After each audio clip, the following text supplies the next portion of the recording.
सच्चिदानन्दरूपाय विश्वोत्पत्त्यादिहेतवे तापत्रयविनाशाय श्रीकृष्णाय वयं नुमः।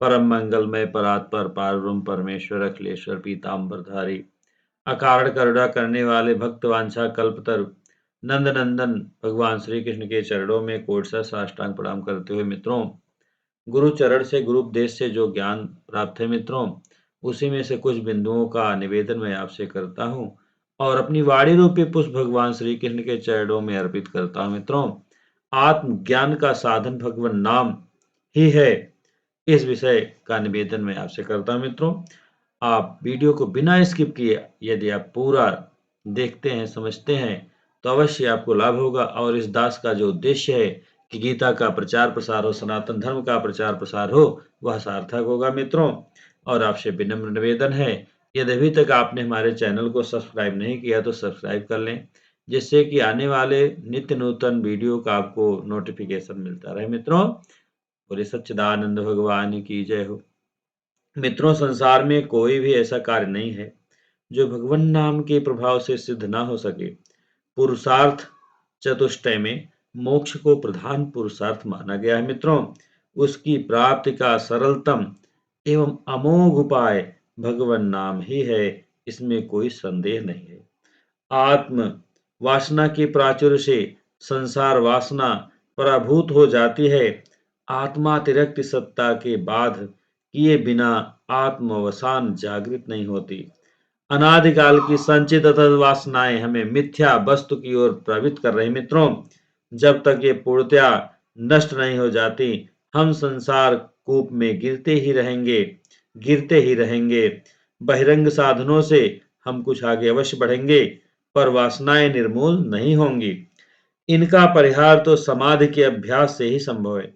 चित्त की निश्चलता ही समाधि का प्रारूप है।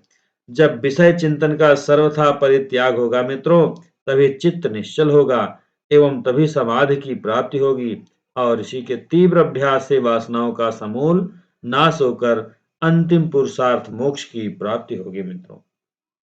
मित्रों, इस निवेदन से अभिप्राय यही निकला कि आत्मावसान की उत्तरोत्तर अभिवृद्धि का प्रयत्न साधक के लिए अपेक्षित है। अंतःकरण की शुद्धि आत्मवासना की प्राप्ति में हेतु है। वर्णाश्रम विहित निष्काम कर्म से अंतःकरण की शुद्धि होती है। श्रुति स्मृतियों का यही कहना है मित्रों, उपासना के बिना किया हुआ कर्म चित्त शुद्धि का कारण नहीं बन सकेगा, वह तो संसार को ही देने वाला होगा। इसलिए वर्णाश्रम के अनुसार अनुष्ठेयमान प्रत्येक कर्म भगवान नाम के साथ ईश्वरार्पण बुद्धि से कर्तृत्व अभिमान से रहित होकर किया जाए तो वह शीघ्र ही पाप राशि को भस्म कर देगा। मित्रों, इसलिए हमारी वृत्ति स्वतः अंतर्मुख बनेगी। फलतः प्रेम रूपा भक्ति अथवा ज्ञान की अधिकारी बनने में हमें अधिक समय न लगेगा। ज्ञान मार्ग में संलग्न साधक अपनी प्रत्येक भूमिका में भगवान नाम जप को अपना सकता है। मन के समस्त विक्षेप नाम जप के प्रभाव से दूर हो सकते हैं। चित्त शुद्धि के बाद भी मानसिक जप महान उपयोगी होगा। मित्रों, विषयाभिमुखी मन तुरंत आत्माभिमुख बनेगा और विचार में स्थिरता संपादित होगी। मित्रों, असत्वाद पादक आवरण भगवन नाम महिमा के श्रवण से भंग होगा और भगवन नाम जप की निरंतरता अभानापादक आवरण को भी समाप्त कर देगी। तत्व ज्ञान की प्रत्येक उपाय में भगवान नाम के सम्मिलित करने पर हम सहज ही जगत को भूल सकेंगे। मन की सूक्ष्मता का संपादन योगारूढ़ साधक का प्रधान कार्य है। मित्रों, इसके लिए सारी इंद्रियों की प्रवृत्ति पर रोक लगाने के साथ ही परमात्मा के साथ संबंध की भावना बढ़ानी होगी। यदि कभी साधक को किसी कार्य में जन्मांतरी मिथ्या वासना के संस्कार व सफलता मिलने में देर होने लगे तो उसे अन्य उपायों से विरत होकर विशेष रूप से भगवान के पावन नाम का अवलंबन करना चाहिए। इससे बहुत ही शीघ्र मन अपने लक्ष्य पर आरूढ़ हो जाता है।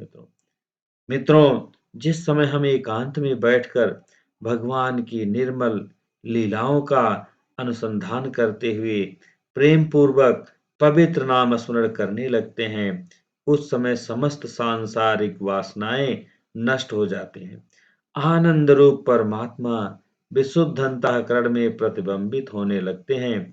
हम अलौकिक आनंद सागर में निमग्न हो जाते हैं तथा धीरे-धीरे द्वैत भाव समाप्त प्रतीत होता है। सर्वत्र भगवान ही भगवान, स्वप्रकाश, आत्मसत्ता ही प्रतिभात होने लगती है मित्रों। साधक कृत कृत्य बन जाता है। यह भगवान नाम की अद्भुत महिमा है मित्रों।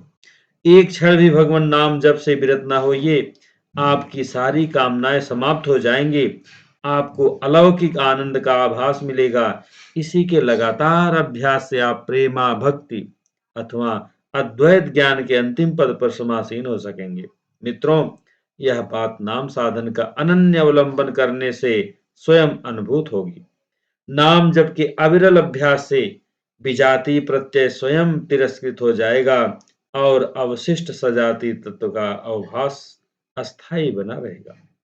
फिर कार्य सहित अविद्या के उन्मूलन में विलंब नहीं होगा मित्रों। आप ईश्वर के अनुग्रह के चरम फल के उपभोक्ता बने रहेंगे। कर्तव्य की परिसमाप्ति होगी।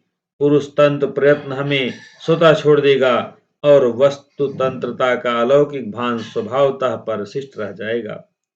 मित्रों, ज्ञान का साधक अपनी साधनाओं को फलदायक बनाते हुए अपने श्रवणादि साधनों में भगवान नाम जप को सम्मिलित कर ले, तो फिर अनायास ही ज्ञान की भूमिकाओं को पार किया जा सकता है। मित्रों, नाम में वह अलौकिक सत्य है जिसके सहारे साधक अध्यात्म क्षेत्र में पूरा अधिकार जमा सकता है। उसे आशंका नहीं रहती कि मैं आत्म साक्षात्कार की यात्रा पूरी कर सकूंगा या नहीं। आरंभ में नाम पर विश्वास करना होगा, बाद में वही मित्रों नाम संसार की सत्यता के मिथ्या विश्वास को निर्मूल कर देगा। सारी पाप राशियां जल जाएंगी। हम निरंतर साधन के ऊंचे से ऊंचे स्तरों को पार करते चले जाएंगे।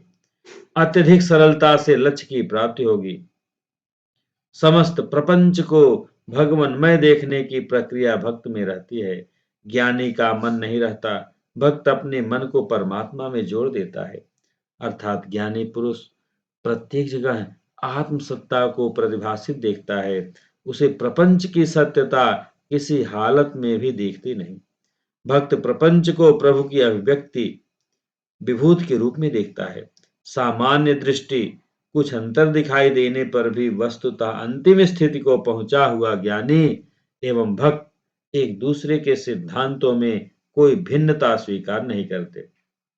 मित्रों, अंत में मैं सच्चिदानंद घन अद्वितीय ब्रह्म हूँ।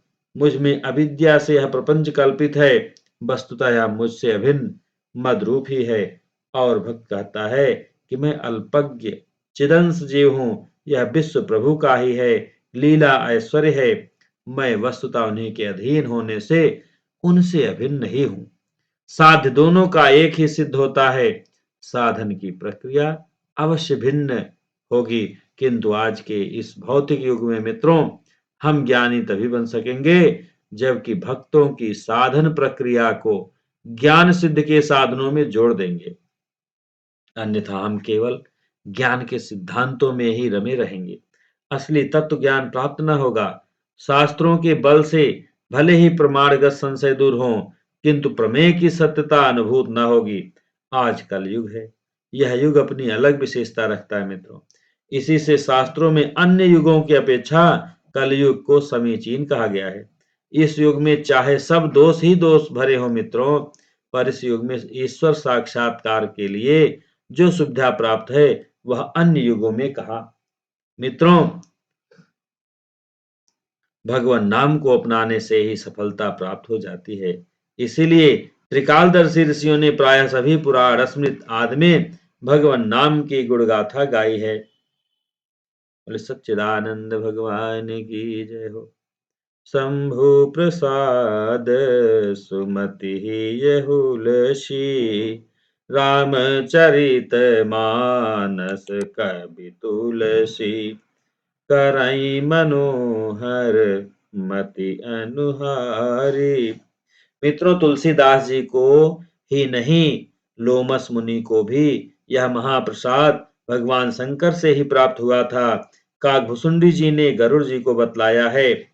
पुनि मोहि कछुक काल तह राखा, रामचरित मानस तब भाखा। सादर मोहि यह कथा सुनाई, पुनि बोले मुनि गिरा सुहाई। रामचरित सरगुप्त सुहावा, शंभु प्रसाद तात मैं पावा।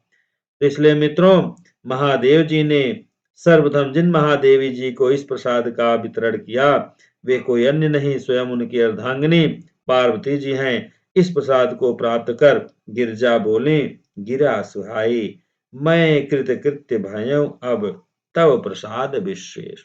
उपजी राम भगत दृढ़, बीते सकल कलेश। समस्त कलेशों को मिटाने और भक्त में दृढ़ता लाने वाले अंततः यह प्रसाद है क्या? निश्चय ही यह है नाम रूपी प्रसाद। मित्रों, नाम प्रसाद शंभु अविनाशी, साजु अमंगल मंगल राशि। सुख सनकादि सिद्ध मुनि जोगी, नाम प्रसाद ब्रह्म सुख भोगी। फिरत स्नेह मगन सुख अपने, नाम प्रसाद सोच नहीं सपने। गुरु पितु मातु महेश भवानी, प्रणमो दीन बंधु दिन राति। बोले सच्चिदानंद भगवान की जय हो। मित्रों, यदि आप हमारे वीडियो से कुछ भी जरा भी लाभ उठाते हैं तो यह इस दास पर बड़ी कृपा होगी। मित्रों, हरे राम राम राम हरे हरे, हरे कृष्ण कृष्ण कृष्ण हरे हरे। हरे राम राम हरे हरे, हरे कृष्ण कृष्ण कृष्ण हरे हरे। हरे राम राम हरे हरे, हरे कृष्ण कृष्ण कृष्ण हरे हरे। नाम संकीर्तनम यस्य सर्व पाप प्रणाशनम, प्रणामो हे दुख समनस्त, तम नमामि हरिं परम।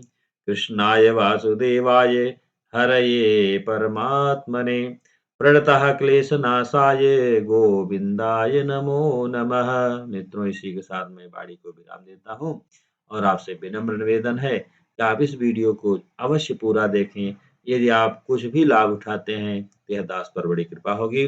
सनातन धर्म का प्रचार प्रसार होगा, गीता का प्रचार प्रसार होगा। मित्रों, नमः। सच्चिदानंद भगवान की जय हो। मित्रों।